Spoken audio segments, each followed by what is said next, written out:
When will this killing stop with black on black? What are gangs doing? They enslaved the community. Every black person have had some type of oppressed, killing, murdered, been bullied by the Crips or the Bloods. They believe, they have learned some from Christianity, from Islam. Have told them it's okay, you can kill because you're protecting your belief. And it will never stop. It's a part of life.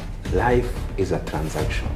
When you lose somebody, you cry, but to the funeral director, you are client. What are some characters that stood out to you about him? He was passionate about his business. He learned from himself. He did by himself. Consistency was there and the hard working. And he took that, he never deviated. There was nothing else he was thinking. Self-made millionaire, oh what a feeling. Because you ask somebody, this name is Monica, what does Monica mean? No, I don't know. It's Christian names. And then ask them, why do you have that name? I don't know, my parents gave it to me. When the white give us these names, they knew the power in what they were doing.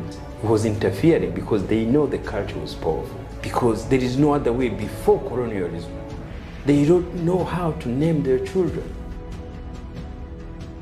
I know you're watching this video, but real quick, please guys, please make sure you take the time to like, share and subscribe. Go and hit the subscribe button so we can keep giving you guys content, so you guys can be notified as soon as we drop some news and information that's really going to help you. And then another thing guys, and by the way, subscribing, it doesn't cost any money, does nothing, no dollars, just go in there, hit the subscribe button. Again, Spotify, make sure you download our episodes on Spotify. We are exclusive to Spotify because we are getting that deal.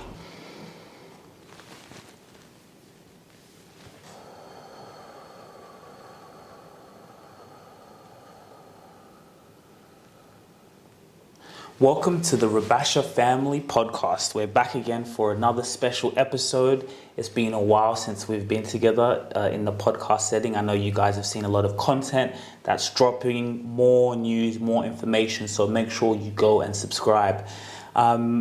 We've both been on adventures. You've just come back, I've been back. Welcome back, Rubasha. Thank you, Eve. I'm so happy again to be back. So I was on holiday in Rwanda and Kenya, and also went to Turkey. So it was just 4 weeks away, and I'm so excited again to come back home and to come to reality. Yeah. So how was the trip? What did you get up to? Yeah, the trip was good. So we went first in Turkey, and then from Turkey we went to Kenya and Rwanda. So the purpose in this year, as I say, I started with purpose, with a goal to tell African, to message to be aware as African names, our African roots, to tell all Africans to remind them we have been given the name by other communities. So now I want to let me open the awareness, the conversation, to go back to our names, our African names, our roots. Yeah, that was been in my mind starting with year 2024. So when you were in Africa, so Kenya, Rwanda, and you brought up these conversations with people, what responses, what answers were you getting back from people? Yes, so from people now, I think the response is so good. Anyone you tell this, they say, oh, I have an African. This, because you ask somebody, this name is Monica, what does Monica mean? No, I don't know. These are Christian names. And then ask them, why do you have that name? I don't know, my parents gave it to me. But now when you bring this topic, people now start to understand the conversation. Only things always everybody say, it's how the process, it's hard. Everybody say, the process to change is hard. But at least the awareness is there, in their mind is there. So I meet two, my Rose's Nyanji uncles, very nice, and they know how the culture of naming names in their families is so powerful. They have it there. So but one uncle, he changed his name a long time ago. He changed it legally, and they have all 2 African names. So this idea been there. There's many individuals who have been changing their names. The idea is there, and because also they have to be aware, And when the white give us these names, it was interfering and how all these tribes, they were naming their children's names. It was interfering because they know the culture was powerful. When I was talking to Uncle Ben, now I call him Mugavana Kisaka, he knew how the culture naming from ancestors to ancestors, he knew it. But on top of that, the interference of Christianity, they didn't see it. They need to see it as interfering. But to me, that is how interfered in our culture and put small their names, become first names, but they having structure how they names their children and their family. It's powerful. This is culture powerful. Each tribe, especially in Kenya, they have the way they names their children. But the interfering in white names, that is where they didn't see coming. That's why we're talking about it. See? Because there is no other way before colonialism. They don't know how to name their children. They already have the plan. They have named the names to uncles. It's a huge, because they know how to say it. For me, I didn't know it. But each tribe, they told me, each tribe in Kenya have the way to name their names.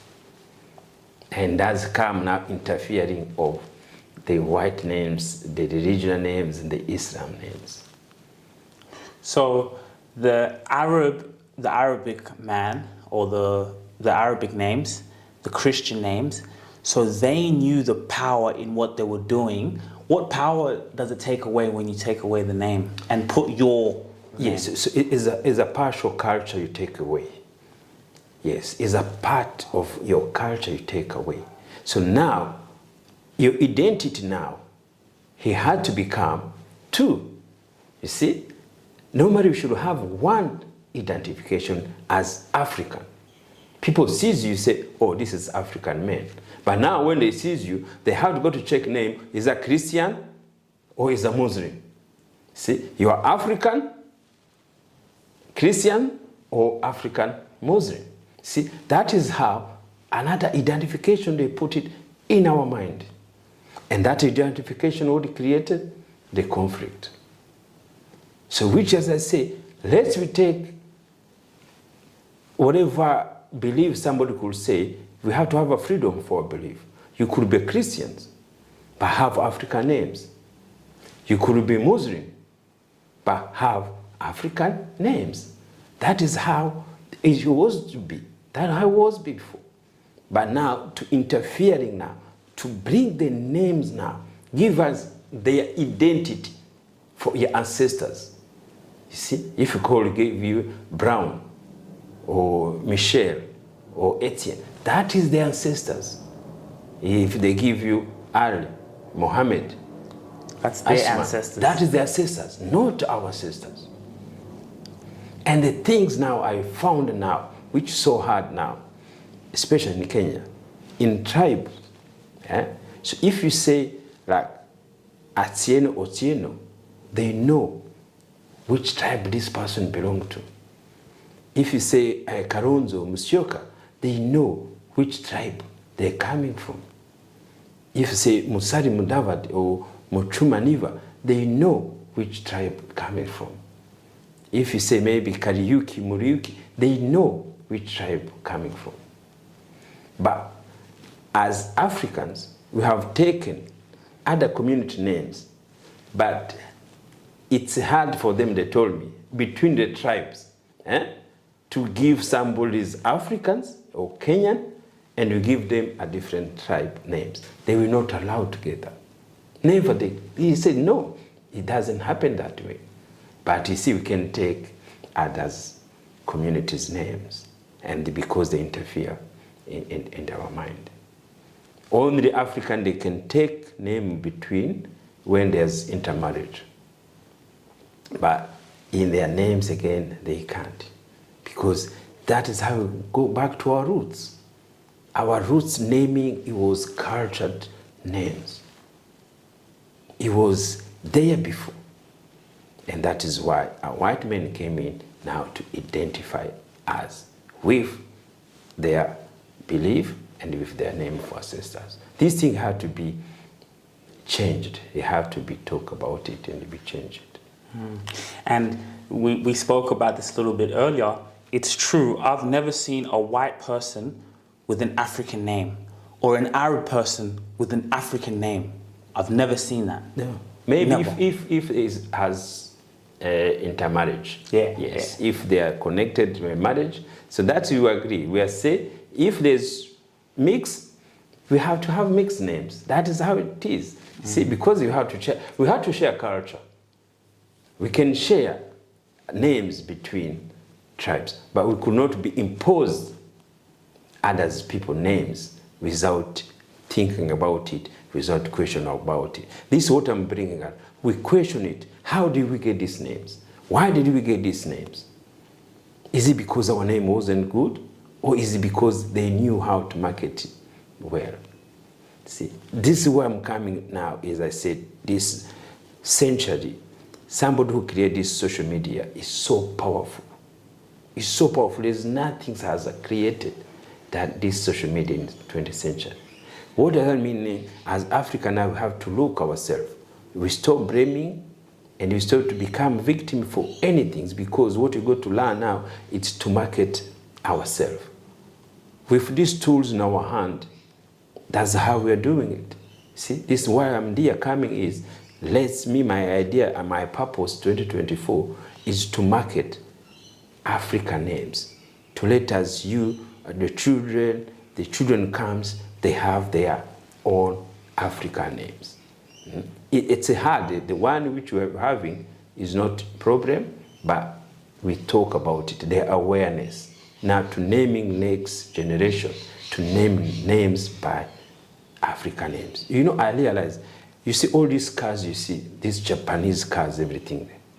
When you hear Kawasaki, Honda, those are name of people. Ford, those are name of people who create that. Mercedes, all those they are belonging to the names to their families. And I got to see that representing the culture who you are. You see? And only as it was being distracted in that way, in that sense. So we have people go history to know how these things happening, how we take these names. And then even now our mind to change it is so hard, to remove it is so hard. Even the process of removing the name. So like when I look at all my documents, me changing my name to Sujira, still a lot of things is still Eve. So it's like you still have, there's that adjustment period. It's that thing of, oh, I have to go through the process. But today when you came in the room and said, hey, I did it. I've changed my name in New South Wales.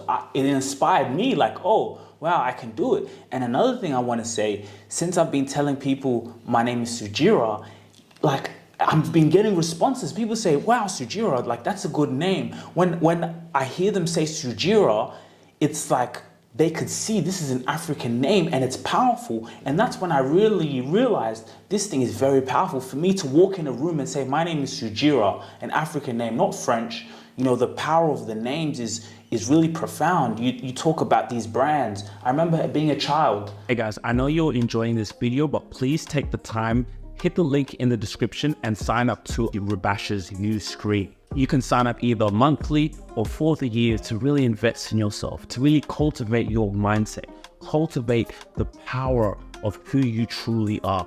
It is all about the knowledge and power that you have with it. And it is the application of the knowledge that is going to take you far in life. This is an investment that is infinite, that has infinite amount of supply, because coming to Alois Rubash's teachings, experiencing the word of God, and what is the word of God? It's about empowering yourself. That is what we're putting here for you. We're cultivating a community of like-minded individuals, for people who want to grow, for people who want to continue to cultivate that mindset of, I can do anything I put my mind to. I can go out and work on my health, work on my happiness. Nothing outside of me is going to make me happy. I can work on my love and my beauty because I have everything. I am an amazing person. You are too. So hit the link in the description. It's going to take you to sign up for your Uscreen membership today. Honda. I used to think, where's that name from? From a little kid, subconsciously, I started to know, oh, Japan. So every time now I see a Honda or think, oh, I know, oh, those cars are from Japan. That's the power. So now what we're doing, Rubasha, that name is powerful. So that's what's going to be talked about. So when they think of Rubasha, they think of an African name. You know, so now it's for us to carry those names. And a great thing of what you're doing is you're making people question. When you ask someone, why do you have a Muslim name? Or what's the meaning of your name? And then it shocks them. This is my whole 24 years, 28 years, 58 years. This is my identity. It's the name I've carried. Why is my name Mary? Why is my name Muhammad? I'm African. So you've made people question. And in that questioning is now where we find, oh yeah. And that's where the discussion happens. Yes, a discussion happens. And then that's why, again, we go back, because this is start with culture. Naming is culture in each community. That is what each community we have only common, we are human. We have the same, we are human. But we have that make us a bit part of representing. Yes, which is the color and then the names. See, but all we are one. But those two things are much easier to know straight away who you are. And the good things now I realize when you start thinking your name represented you, you present who you are. The response is positive, and then even you feel you are presenting yourself. You are representing, you know, where you belong from. You are presenting your ancestors. You see, as I say, we are marketing. If I say Rubasha, they know this person is Rubasha is from where? It's from Rwanda. So they go to come the root. They go to found who was Rubasha there. They go to found Rubasha was coming from who and who. That is how it is. And that is why when I start thinking this idea and to remove alloys, I feel empowered myself. That is why I bring it back to ourselves. So the problem I was going to respond people, they were trying to think I'm telling them to change names. No, I'm just letting you be aware of these names. We never question about it, as you say, we never think about it. And with the good things, as I say, this is where empowering family and friends, people we know each other, individual. So that's why I came to you. And you accepted it. Now you can see the positive of it. And I told also Ian even had the idea. He had the idea before. And I told your mom, now she's so happy now also to change to call Inyanji Niva Rubasha. And those things is so powerful. We want this social media to start from there. And the other thing I want to request is social media's influence as African. Put your both name as African, representing you. That's where we go to start. Because this one, because I said the process is so hard, but much easier on social media to show your names as African. So like now, I can tell you how I started. I started on my social media. So removing Rubasha, Ndizeye Rubasha. It's just the mind change. It's just to take our identity. It doesn't mean we hate other people's names. No, we don't. But it's just the principle to say we should be names our ancestors. And I think it's interesting because I'm trying to think of it like they were very smart to do that. You know, you really, like for you to walk in the building and you have like my ancestor's name, like, you know, I don't know, can I see you as equal to me? If you walk in the building and you're, let's say, a white person and you talk to me with an African name and that's my ancestor's name or it's from Africa, like, I don't know. Yeah, that's interesting to me. Like, imagine, we have you have our name. Like, I basically own you, know? Yes, so it is a power of mind. Yes, so that's what I say is a colonial mind. Yes, so the one who did it, they know. They are so smart, they know. And you remember that is interference. Yes, and they did it through our leaders, through our parents. See, they bring idea and they go away. And they let us our own we do that. That is how they do. So they don't want to be involved naming, but they put it idea there to the elderly, to the fathers figures, and then the father figures now they impose us to our children. And I will have to figure out in the history, maybe there's some people who question about that. There's some people who are against that, but it was hard maybe for them to be stronger than the system has happening. So now that is why, because it was through generation, those question and they never ask. Your parents give you name, you don't ask anything else. But now when we are working now to say, wow, now when also they give us our African names, they go back to the culture. Yes, that is how we have to take our culture 100% in our own hands. It's interesting because also I was in Kenya and I had a wonderful meeting with Richard from Wolf McDonald. So we were having a conversation, and their firm is family office. How can we empower Kenyan families? Especially in a time like this. So interesting conversation.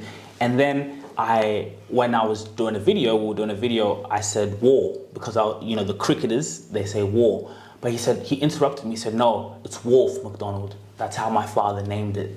But what I saw there was a pride within the name. No, Wolf, like it's a pride, like this is our badge, this is our honor, and this is what represents us. So I think this conversation, especially for families, is truly empowering because it's saying, hey, Africans, let's take back that pride to walk into that building, to have your name, a business, family business, around the world, and it comes from the power of your ancestors. Yes, so that is the power. It is the power within in yourself. It's the power within our minds. It's the power representing our culture. So that's why this social media is good to make us to be in that level, to know each African say his names with African names, representing our culture. And that is everybody in the world has. You look in most, even like in Australia sometimes, when you look at the sports players, you could know, like those ones who have name for Eastern European. See, they're Australian, but they never change. They have whatever background for their names. See, there's no first names, and then now they could have both. And it's even like for example, when I'm watching football and you see the lineups, there could be a Serbian there. His name is Vilavilovic, but he's grew up in Australia. He's born in Australia, 3rd, 4th generation. But when you see the name in the starting lineup, you will never think, oh, he's Australian. Straight away, oh, they have an IC at the end. Yes, Modric, yes. Oh, they're Croatian. They're Croatians. Oh, they're thinking there. You see, they have the names, their names there. And you see different names, like an English name as like a Russian names, like you see straight away that names are different. You see straight that name who represent. You see, we are immigrant. We are adopted with these countries. You see, but most community you could say around, the one who are adopted, they came with their both names, long, short, long names.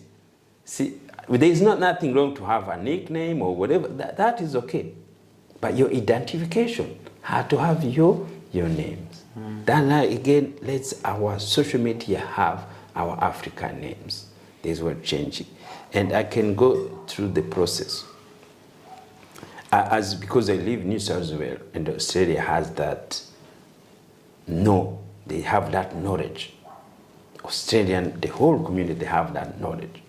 The power for changing names. In the system is already there. So you could go birth and death certificate. The is so very organized. It's just in platform. You go on it there, you require the documentation. There's a lot of things to do with there. So you apply. So now from, I think, 2nd of January 2024, I'm officially changed my name to Ndizeye Rubasha. So that's how you start. So now they give me certificate. No, the process now, it's too long now. And the cost, there's nothing for free in Australia. It costs $199. So which is okay. And the good things just you do online. Now, the second stage now is where now you start to go to each, now the department now, where your name is there. And now the department, now you take the new original certificate, and then they start changing. But again, you remember is your identification, always the farmer, so they call your previous name. Always you're going to be asked your previous name. Oh, they ask you, yeah. Yes, I think that's the process to do anything there. Have you been named by other names? So that is how it's good to be. Even sorry to interrupt you, but when I'm filling out forms, there's a question like that. Like sometimes when I'm filling out a form, it asks if your new name or if you've had a name change. Yeah. Because sometimes, people change because of marriage. So that is another reason. People, because of marriage or something else, also they make, okay, what is previous names? Where you're coming from?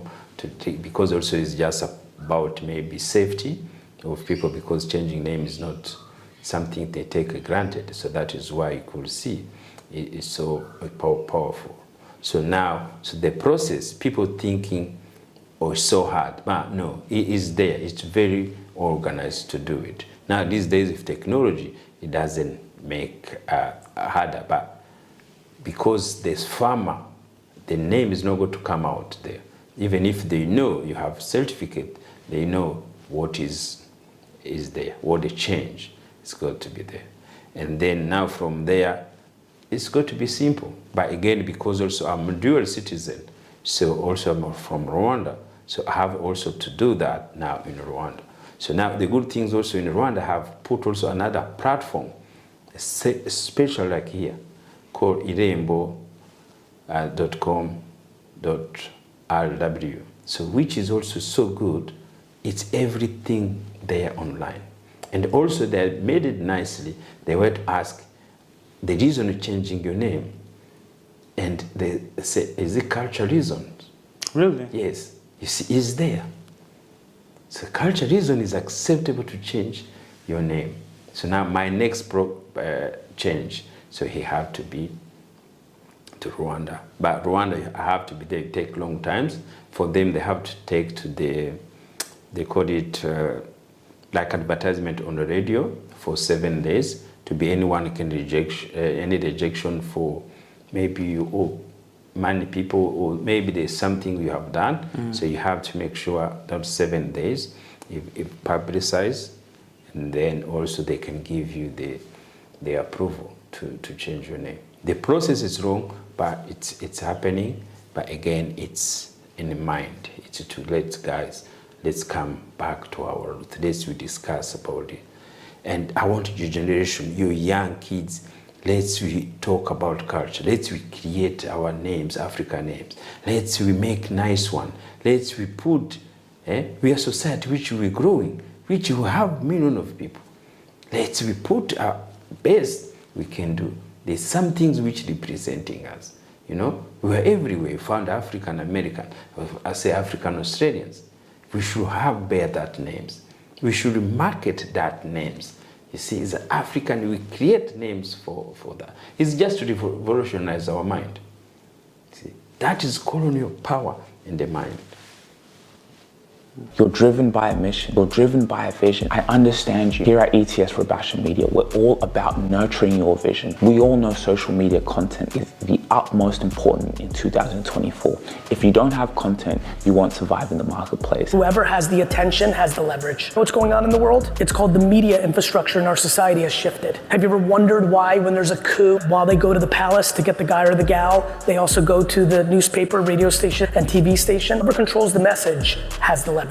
For the first time in history, we as human individuals have the ability to have scale. I get more consumption on my LinkedIn than CNBC gets viewers. That's absurd. And not just any content, strategic content that you can post consistently to grow your social media following, grow your business, grow your legacy, grow your personal brand. This is the time to do it. And it's all about collaborating strategically. It's about using your mind, using the power of your mind to connect with individuals, media, to be able to get your message out there. The link in the description, you guys can book a call with me and we can get started on your journey today. Let me ask you, so, where we've been up until this point, You know, everywhere you go, you see Rabasha Family Podcast, the name, you know, you're all over social media.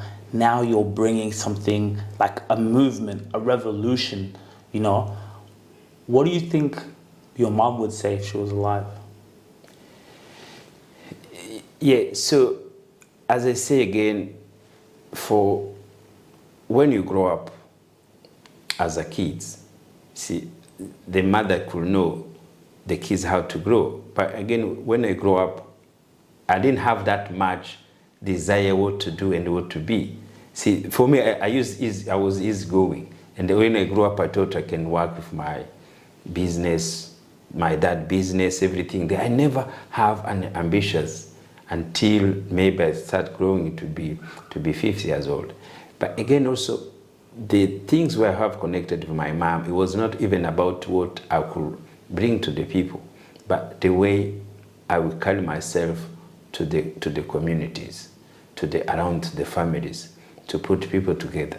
So for me, I have that good sense relations with her, the way I carry myself to the community, the way I take care of families, the way I take. So that is most important. It's not what to do outside financial, it's how you deal with people, how to take care of people. So that's Yes. what she liked about you? Yes, she could be proud of that, how I carry myself and how I have the desire to work with people. How do I take people? Not what I could have done this on social media, but to carry people, to have friends, to welcome people in the families, to take care of people in the family. I think that was what she wanted always to do. Not proud to be what I've achieved on social media or in my personal business life. Because we have been trying to always measure people what we achieved outside, but not our character to the community. So where do you think you got that from? For me, maybe it's just my mom. So my dad was so powerful, hardworking person I've ever seen. He created his business from, self-made millionaire in Rwanda. That is 1930. He came from his village to Kigali to become a powerful merchandise in the city. So he had that strong power to be a business person. He had desire his business. He built a whole empire business in Kigali until 1919 when the war started. But he built by himself. He was one man, a solo business, but powerful. So when we were growing up, that's why I say, this my father was powerful. Because you go back to see how he built the business until now, here. See, so I didn't have that like him. But mind is there now, we're growing it. And then again, also because of the condition of our life to change, also maybe change our mentality, how to live. And anything just I keep in my mind is to carry my father's name, to be proud. He came from nowhere and to the city of Kigali, and he built an empire. So now I take that names, powerful. Now from Kigali now, I can bring now international now, all over the world now. So now I put the names now on social media now. See, him was in merchandise. So now me, I'm bringing Rubasha now to the powerful tools, to the social media, to all the platform. That's how we build a legacy. Taking the name of your father, no matter how he started, no matter which route this journey has gone through, and you put it, you carry it with you yourself wherever you are going. That is the powerful. That's what I learned is social media. That is what I'm going to achieve for him to say, look, this is powerful. My father was powerful names. He had done his business there. He built the whole empire for himself. But now I carry it away in a different forms now, which even I give to you. And then these names, we're going back together. See, this idea to carry names, it just come out from there. Because I thought I'm come to Australia, I'm not going to have that names like my father had to be. But I said, no, I can bring it now to life now. Now it's reality now. Everybody can see it around the world. Can travel to Kenya, Rwanda, Turkey, everywhere. Now, everywhere you can go now, in your sitting room, you can see this name. This is an encouragement I'm going to bring to our communities, our Africans. Even though we are immigrant, yeah, we are adopted in different places, we come with our name. Everyone who come, we travel, go to Sirubashi, say, oh, they go to find the roots where you're coming from. They go back to the village where you start coming from. This is the powerful, this is what other community has going through there. If you go to Japan, you go to Kawasaki, they go to show you where they're coming from. If you go to see Ford, they go to show you how their life have been there, you know. You remember that business person, I like, you know, we used to that his movie, Selfridge. Selfridge. See, he built his name there from America to England.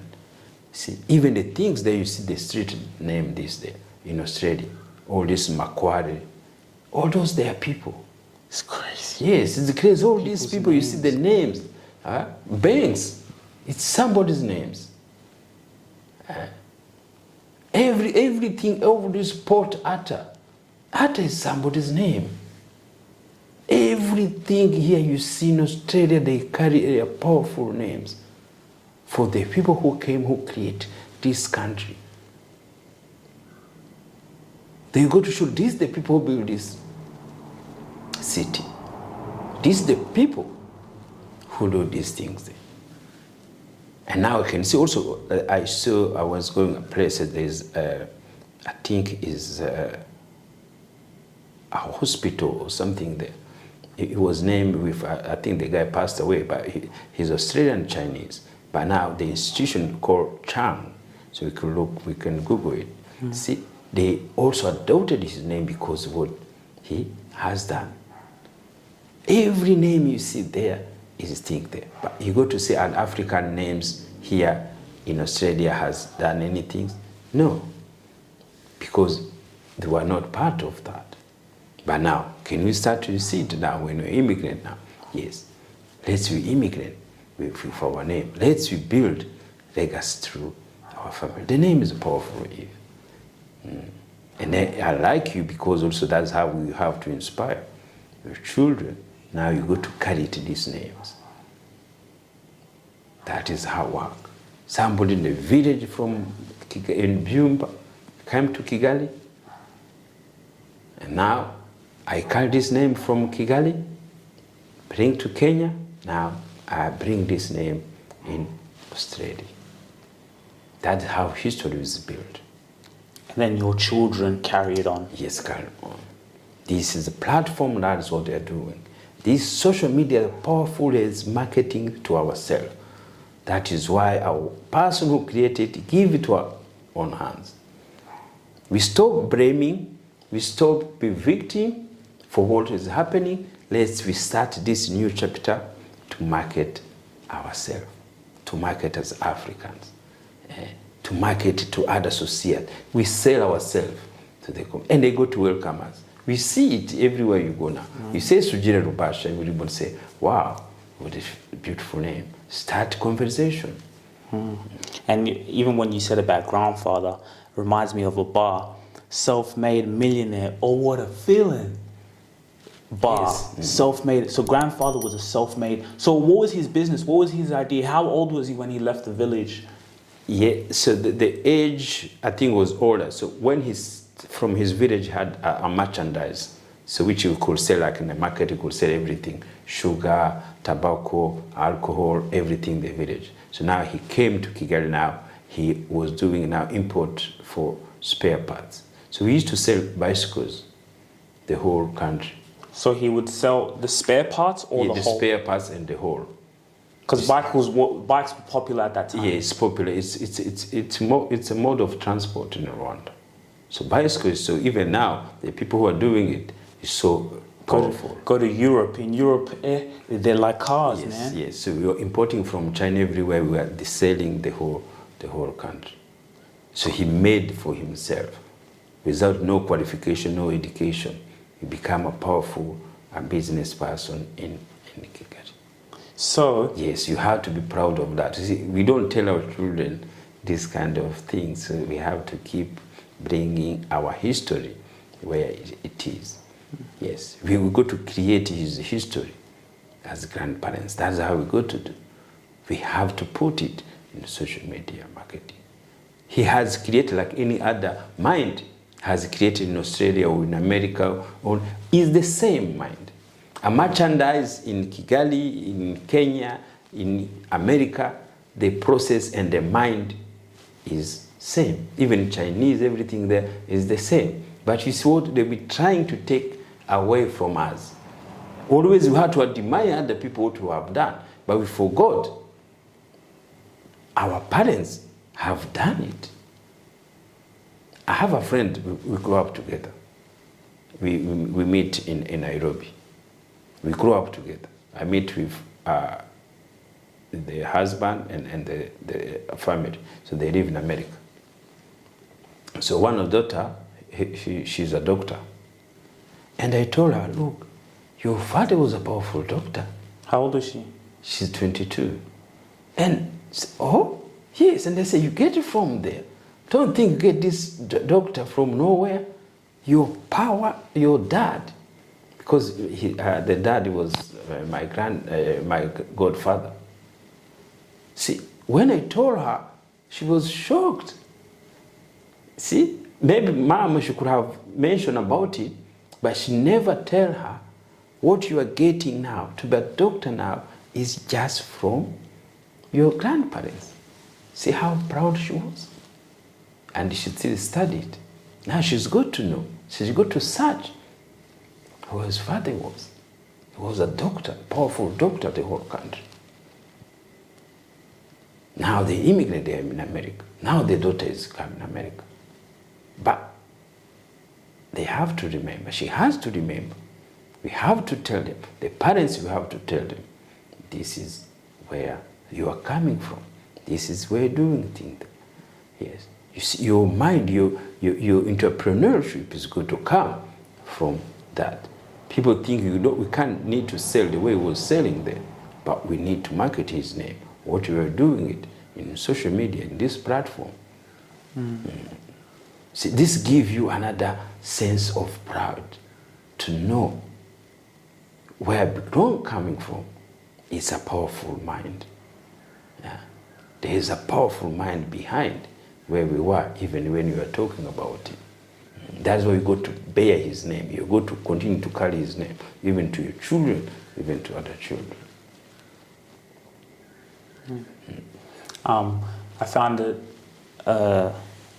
very interesting that you say that he looked around and he saw, this is a mode of transport.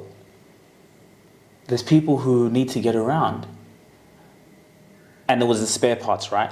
Yes. Was he selling bikes in wholesale as well? In wholesale. So and wholesale spare and parts. spare parts. So he would have seen maybe someone fell on their bike or something, maybe as a child or something, you know, as he got older, and then he, in his imagination, what about if... Yeah, no, so for him, I think what he get the idea, he had business, different business. Oh, he had a business. Yes, but now there's other, I think it was like another merchandise. I think like it was Indian. So now he was transitioning to a different product. So now my dad jumped into the bicycle one. Is it because he saw it was an emerging market? Yeah, he saw he was emerging marketing, so that's why he went through in. So I will show, we have photos, even the shop, everything in there, so we put the so that is the history. The history is there, and it's so powerful. See, we had to go back to keep thinking, talking, digging about it, to present our culture. So you see, this started from the names, but it's good to take it further So listen here, someone who travels, someone who's always on the go, I'm always looking as a man to smell good, you know, because the way you present yourself to the world means everything. And that comes with my essence. It comes with the scent that I carry around. Now, Itara is an amazing fragrance oil that you can carry with you everywhere. As an entrepreneur, as a creator who's traveling, who's always on the go, it's so convenient to be able to put this in my bag. I like to travel, I love to go overseas, and I don't have time for big perfumes. I don't have time for trouble at the airport. Well, I carry this around with me. This is so nice. It smells amazing. All the ladies love it. And what I love about it is it's environmentally friendly. So when I walk around, I carry a long-lasting scent. So when I walk in the building, they know it's me. And that's the power of having such a fragrance oil that you can have at your disposal. So guys, for you, just for you, you guys can have access to the discovery set, have samples that you can use so you can really try and see what scent works for you. Head over to the Itara website and you can get your fragrance oil today and get looking good, smelling nice. When you walk in the building, you want them to know it's you. So what are you waiting for? From what you saw about him, how did he treat his employees? It was, you see, that time was so powerful. Yeah, it was so powerful. It's just work. So by fear? Yes, by fear, because it was more manual. But in terms of, as you say, it was only man-person business. He was his own business. Yeah. So now he was managing everything, everything. It was much easier to control it, but to work for him, it was powerful. It was, there's nonsense there. Yes, there was no nonsense there for him. He used even to come ourselves from school there. We have to work. We have to do everything there. What would he say to you? You have to do work. It could be manual. So we used to sell, we are selling a lot of things there. You have to put your hands, everything. That's why you could see I do everything by hands, because I know I had to do something. I started driving the pickup. Even I don't have even a license. How old were you when you started? 16. So what were you picking up? Picking up goods from maybe to the depot to bring to the city. With the car? With the car, pickup. Oh, a pickup. Boom. And it's spare parts? Yeah, some could be spare parts from the customs. I go, and they park, and then I bring to the shop. And then later I can even go outside Kigali to take like potatoes, or buying outside the village and then bring back to Kigali as a pickup, like 4-ton pickup. Those pickup you carry them. I used to drive them 16, 17 without even license. Who taught you how to drive? That. And I used to have also step brothers. So we grew up in the cars. Yes, the compound was full of cars. See, that is the things. It's the history. See, the history, people have to say it. But because of immigration, we've been feeling not know how powerful we were until we learn this. See, you have to learn this. You have to look this, and then you go back, and then you look yourself. Say, oh, this is my history. This is powerful. Because we have been reading other people's history, but we never think about our history. So, because your dad was hardworking, did you spend much time with him, like father-son? No, something like to talk like this, no. Yeah, busy his business, come to his business, you come home, you eat, you sleep. There's nothing else. There's a driver who took you to school, there's nothing. That is not his business to look after children. But what about like, hey guys, we're going on like holiday, or we're going to the swimming pool? Yes, we used to do those things to get that thing there, okay. But it's just to take us, we are children, enjoying things there. So it was good. So as I say, our grow up was good environment. Very, very good environment. Without any issues there. Without issues schools, without issues anything there. The environment was so good. What are some characters that stood out to you about him? Like, you're growing up, as you get older, what were some things that you stood out that were like, oh wow, he does this? Or yes, he was passionate about his business. Passionate? Yes, passionate. And he took that, he never deviated to, he could do small things there, but he took that spare parts as his business. He was passionate about it. He learned from himself. He did by himself. The passion, it was there. And to be consistent, have that big product, to be all everywhere people come to buy from it. The consistency was there and the hard working. You see, there was nothing else he was thinking about it. It's just the business. Wow. So then, what business now, as you left the war, you're now on your own, what business did you try to start? Or what made you even say, let me start a business? I was selling cars in Kenya. Mm-hmm. Yeah, that's only the things I did on my own. What made you want to sell a car?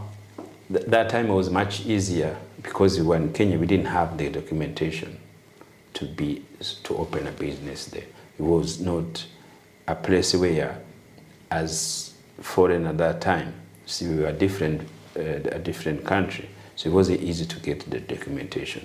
But it was much easier to buy 3 cars in Dubai, and then you come to sell it in Kenya. So you make profit, you go buy more cars there. And then also could have like a small transport, which is also been doing it. So I can buy a minivan, and then you sell there, you transport people. So that's one of the main things when we were in Kenya from your mom, that was I was doing. So that we used to have found like 5-10 cars there. So go to Dubai, bring them, and then sell them to Nairobi. So that one was much easier. It was not required a lot of paperwork or anything there. So until now, we finished 99. So that's why we came here. The mind of business things goes away or something like that. Just come here to work. See, because also you don't come with that mind to remember yourself where you're coming from. See, that times I could figure out that. See, but now I figure out as I grow. Yeah, so the way you're coming from, sometimes you build yourself if you don't have it to yourself. Some people also could have it themselves. Yes, it's like Alphonse have that mind now, power to do business like my father. But for me, I didn't have that much as the same as his. But like, it's interesting because even now, like when I remember, you still always had a mind to create something. I think with you, it was just more maybe the consistency in applying that. But like you always set the foundations. You know, for example, like even when I was younger, I still remember it now, you used to teach me about stocks. From a very young age, you used to say, this is the stock market, and I didn't really understand it at the time, but you'd explain it. Or you would look up at the board and say, look, this is what we want to do, this is what we want to do. Those boards still from and this is when I was 6, 7, 8. That's how now what called mind of entrepreneur. Always I had that entrepreneurial mind. So even to work in Australia, always I work with my own name business. See, that entrepreneurial mind, everything I do, even we are in Australia, is just self-employed mind. Entrepreneur mind always have been there. So you see it when we are in Rwanda. You see it in small offices there. See, that is why wherever I move, I have to have a small office. Because he carried that memory to see my father always sit in that his own office. See, wherever I move, I have to have my own office thinking the entrepreneurial thing there. So that's why those investing in stocks, it had to be that ideas. And we created it since long where we have been here. We can have it now, even in Kenya now there. See, sometimes even though it could be working, but the entrepreneurial mind always is still there. See, always I've been registering my own business, everything there. Even up to now, 2020, we create now this in social media platform. So which is another level we are going there. But the mind, entrepreneur, always was there. So somebody could become that mind entrepreneur, and then somebody could come mind to go to work in the office day to 5 to 9, something like that. See, but that mind born always got to be there in somebody's mind. You know, I even had an interview and I posted this, you know, with the lawyer Nish, and he was saying how he brought his son to the office the son, 7-year-old, he's quoting, oh no, she needs a student visa. He asked the son, so what happened? Oh, she needs to get a student visa. She needs to extend at 7 years of age. He went, disturbed the mum to wear a suit like the dad. So he says, bring in early. And it reminded me of you because what we're saying in this conversation. But then the son asked him a question. He said, Dad, why do people need a visa to be in Australia? This is God's land, and this is a child. The imagination of a child this is God's land. So he couldn't understand, why do people need a visa? Then he said, so why am I lucky enough to have a visa here? You know? So when the son asked him that, he also it was a bit emotional because he had to give him the loyal reason, then he also had to give him the life reason or logic. So I found also to see the mind of a child from you to the age, the legacy, showing, the father and what you're doing, how it all interconnects from a kid who's 7 years old to you. Yes, and then also the good things also you have to know, there's also kids also who they're not coming in the family where there is any background or anything there, and then they grow up and then they create with their own. But again, also to create their own, they have to see idea from somewhere. They have to have that mind from somewhere. You see, the poverty, the condition you live in, it make you change as you grow. It make you change to take now your name from yourself to start with. See, everything comes with idea. And each mind of child born from a womb of woman, he can create his own idea to live in. You can get the one inherited, or you can create one, and then you go to inherit other people.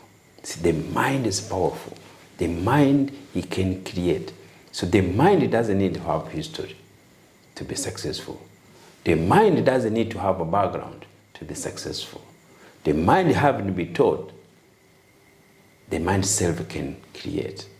But the one who has the history about that, the one who have been created that, it make much easier, but it doesn't give you the guarantee. Yes, the mind, he has to feel itself. The mind has to build itself to be where it belongs. So that is why all our mind is good. Each child born with a womb of woman, he have a mind to create what we want from his mind. And that's so powerful because each child, he has to start from his own mind. And the way you do it, again, you have to be seeing somebody doing it. It could be your father, it could be your uncle, it could be somebody on the street, it could be powerful as social media, looking, watching news, and then somebody straight away give you a trigger. You see, now look, the people who are inventing all these social media, Ubers or something there, they are people like no one even thinking anything there. They create something that everybody sees every day. The invention now is not something have coming from nowhere. These things have been there in people's mind every day. But why that person take it and then bring to reality? One mind. See, it doesn't need to have money first. No. The mind which you're creating. See, now you can see now this new startup. Startup is buying people's mind.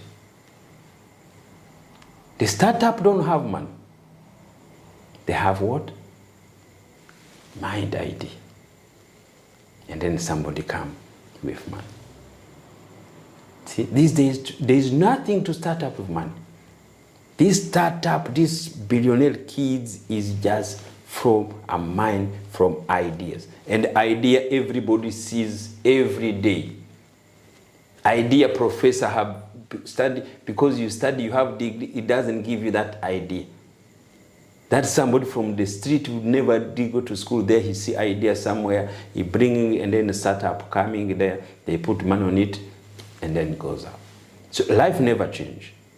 That's another good thing I learned. Life, it will never change. Life is what it is 100 years ago, 300 years ago. Life never changed. It's still the same. But it evolve with the times. But now, what it is now, to get information, it's in your hands. That is the powerful tool, these social medias. Information is to get 10 days, 1 week, in second you have it in your hand. That is all it has changed. And it has changed both the good and evil. They were there before. People thinking, oh, this world, old people say, oh, these people, this generation, there is nothing has changed. Whatever was before is what it is. But now, it's too fast. Yeah. The fastest you get information, which make you rich, is the same that information is to make you lose everything or make you die. Hey, you're a business owner, you're a marketer, you're into copywriting. Guys, why are we still doing it the hard ways? We live in 2024. We have AI. The link in the description, Text Core Text, they have cheat codes for you guys, man. You have an assistant, a built-in AI assistant that helps you do everything. Look, there's not more that I can say that does this justice. Head over to the link in the bio, Text Core Text. Go get your AI assistant now. Make marketing easy for you. Make your business easy for you. Use AI. Use tools that are efficiently and effectively gonna get you where you need to go. Back to the video. Like I saw something, Shannon Sharp, he asked another rapper, when will this killing stop with black on black? And then he said, it won't. The killing's been there from the dawn of time up until now, and it will never stop. It's a part of life. I told you, do you know why? Everything happened. We feel sorry because somebody has taught us to feel sorry if somebody's died. But look now how life is there. That's what I keep saying. Life is a transaction. When you lose somebody, you cry, but to the funeral director, you are client.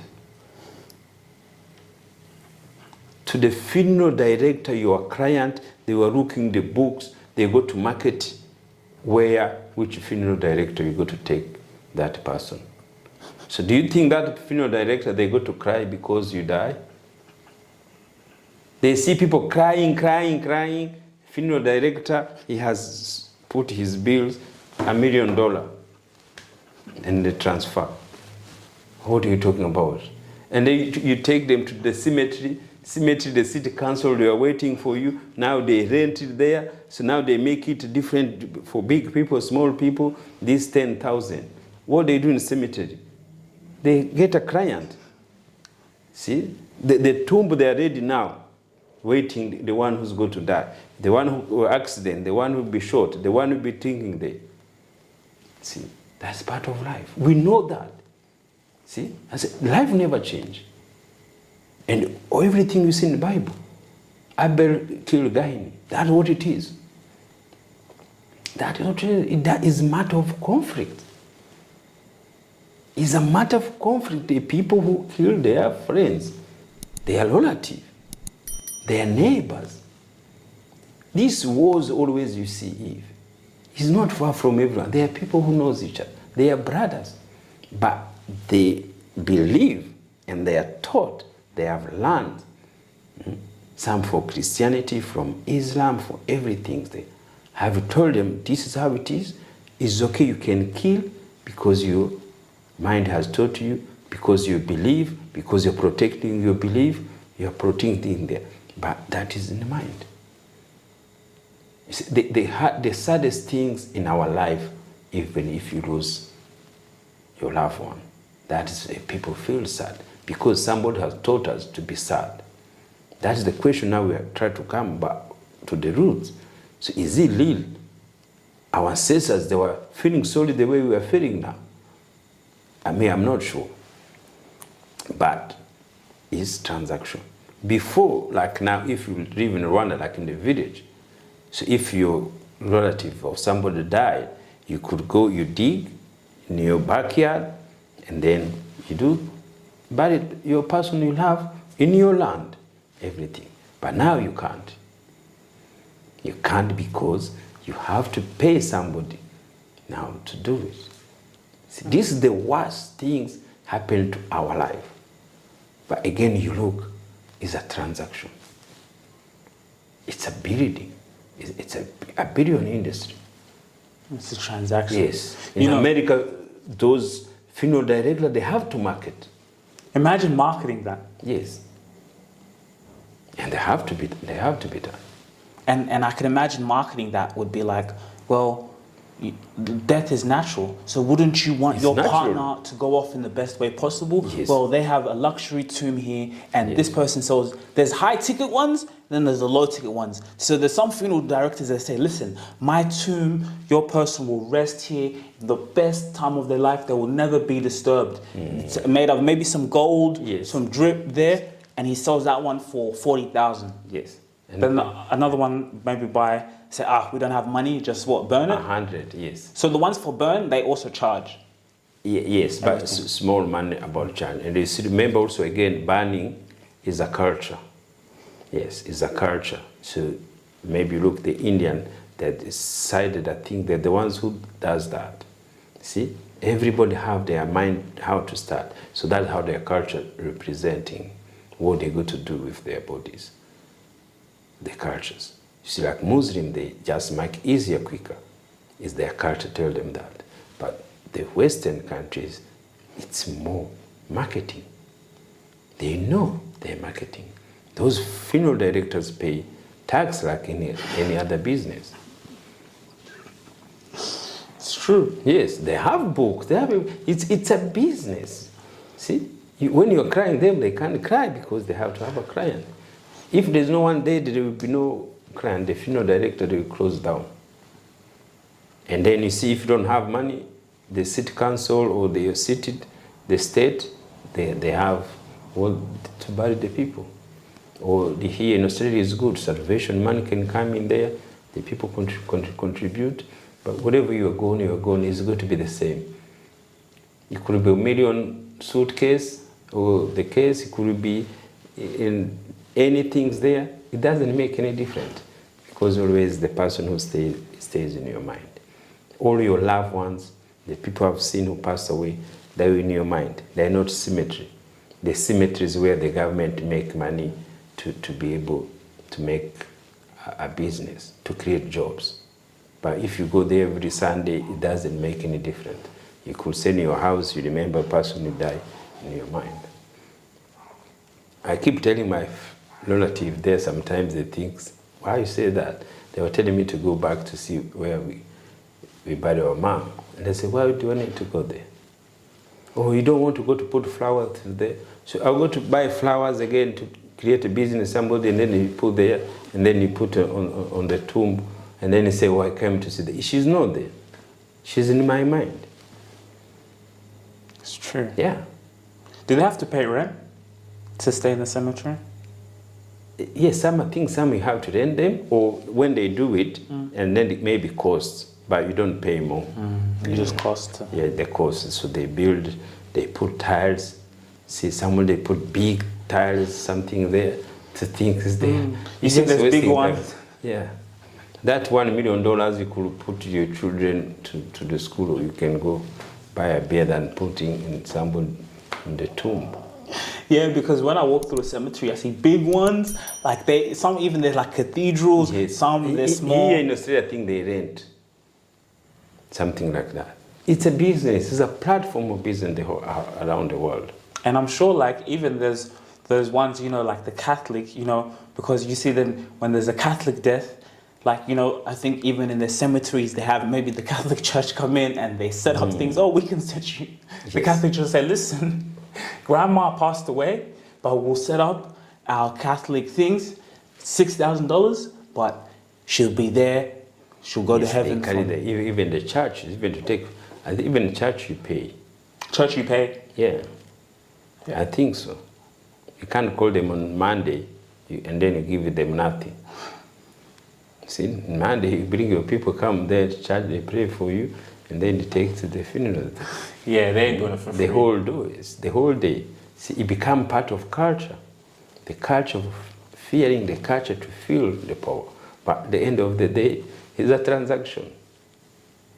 There you have it. I think we can end the episode there. Yeah. Thanks, guys, for tuning in to another very special episode of the Rubasha Family Podcast. I think this name change is powerful. We're really creating a movement, and the amazing part about it is we're documenting everything. So, you know, generations upon generations, they'll be able to watch this, you know, and really see the inspiration. And like, that's why I think I saw something, like everything I do, yeah, like you said, to write it down, and then I record it.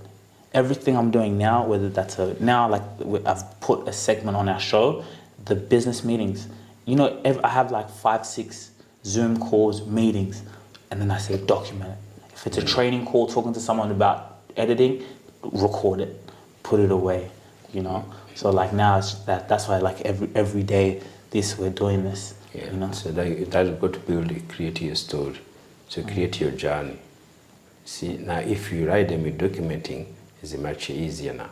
These journeys now, they come film, they come books, they come everything there. See, these other community, they knew how to do it. Very smart. Now we have this technology in our hands. Let's reuse it in a positive way, and then to build our families, to build our legacy, to take back our name, to bring our roots, because our roots representing us. This is a powerful message to all Africans.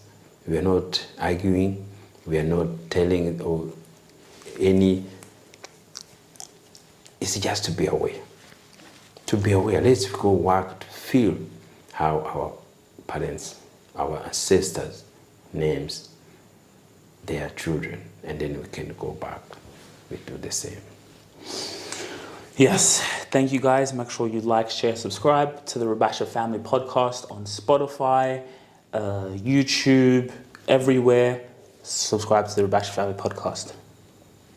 Thank you, guys. And thank you for your support. Keep supporting the Rubasha Family Podcast. Yeah. If you really enjoyed this video, make sure to click here, and I'm sure you're gonna love that one.